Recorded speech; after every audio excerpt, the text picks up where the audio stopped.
The Unveiling of Glory.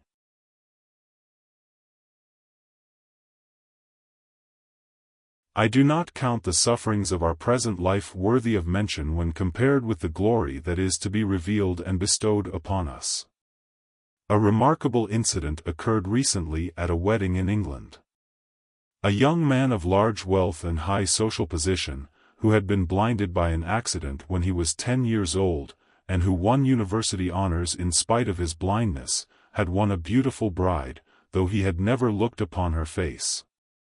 A little while before his marriage, he submitted to a course of treatment by experts, and the climax came on the day of his wedding. The day came, and the presents, and guests. There were present cabinet ministers and generals, arid bishops and learned men and women. The bridegroom, dressed for the wedding, his eyes still shrouded in linen, drove to the church with his father, and the famous oculist met them in the vestry. The bride entered the church on the arm of her white-haired father. So moved was she that she could hardly speak. Was her lover at last to see her face that others admired, but which he knew only through his delicate finger-tips? As she neared the altar, while the soft strains of the wedding march floated through the church, her eyes fell on a strange group. The father stood there with his son. Before the latter was the great oculist in the act of cutting away the last bandage. The bridegroom took a step forward, with the spasmodic uncertainty of one who cannot believe that he is awake.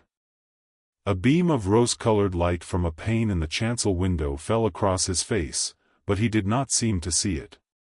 Did he see anything? Yes. Recovering in an instant his steadiness of mien, and with a dignity and joy never before seen in his face, he went forward to meet his bride. They looked into each other's eyes, and one would have thought that his eyes would never wander from her face. "At last," she said. "At last," he echoed solemnly, bowing his head.